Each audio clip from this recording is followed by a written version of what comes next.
I'm terribly worried about how misinformation is going to be hurting our teens, actually, how it's going to be hurting our society. And I want to talk for a moment about why we are particularly vulnerable to misinformation now. We all, as human beings, are designed to be able to manage stress. But stress we can see, that we can feel, that we can react to. We know what to do. Think of it as we're always ready for a tiger attack.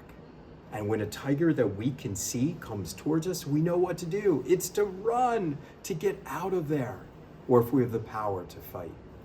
Well, a tiger is not the scariest thing that we deal with. The scariest thing we deal with as humanity is wondering whether or not there's a tiger lurking in the grass. It could be there, it could be there, it could be anywhere. When you don't know where it is, that's what creates the anxiety within us. Now is a time of total uncertainty. The most uncomfortable, unsettling feeling that we have to deal with as human beings. It's so unsettling that we try to fill it in the blanks. Rather than dealing with uncertainty, we try to create answers. And there's two ways we do that. One is with what's called catastrophic thought. If you can't see the tiger and if you wonder if it's there, and that's uncomfortable, you begin imagining the worst so that that tiger isn't just lurking in the grass, it's ferocious and deadly, and you imagine the worst. But what happens when you do that? You begin living in that reality, which makes you really feel unsettled and frightened. But what else happens? We become vulnerable when we don't know the answers. When there's uncertainty, there are unfortunately too many people who are willing to take advantage of the fact that we feel unsettled by giving us easy answers. And those easy answers are often misinformation. They're not rooted in truth. They're simple answers that satisfy your need to know. But sometimes those simple answers are answers that drive us apart instead of bring us together.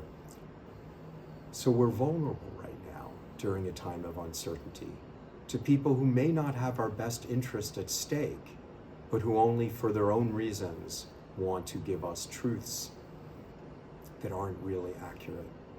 So we have to be having these conversations with our young people. We need to be telling them what we know and what we don't know. What else do we need to do? We need to help them know what's credible and what's not, which resources to trust and which not to. We need to teach them to be a little bit skeptical of easy answers and to learn how to navigate complexity by taking advantage of the real science and the real people who are seeking solutions. During times of uncertainty, the only thing we know is that human connection matters. And that when we draw together within families and across communities to support each other, we can get through almost anything. That's the truth. And that's also the best way to manage what we don't know.